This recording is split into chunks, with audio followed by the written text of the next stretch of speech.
కంటికి కనబడినటువంటి దైవిక కాపుదల దేవుని పిల్లలైన వారికి ఉన్నది.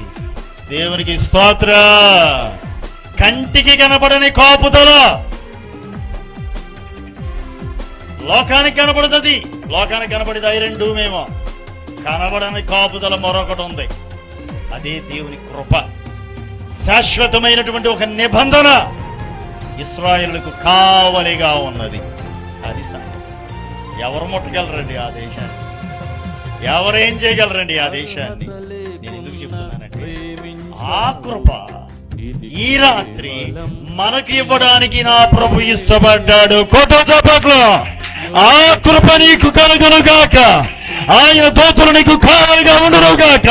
ఆయన సన్నిధి నీకు కావలిగా నిలచును గాక. Praise the lord. దావీదుకు చూపిన శాశ్వత కృప మీకును చూపబడును గాక. నిత్య నిబంధన ప్రభు మీతో చేయుచున్నాడు.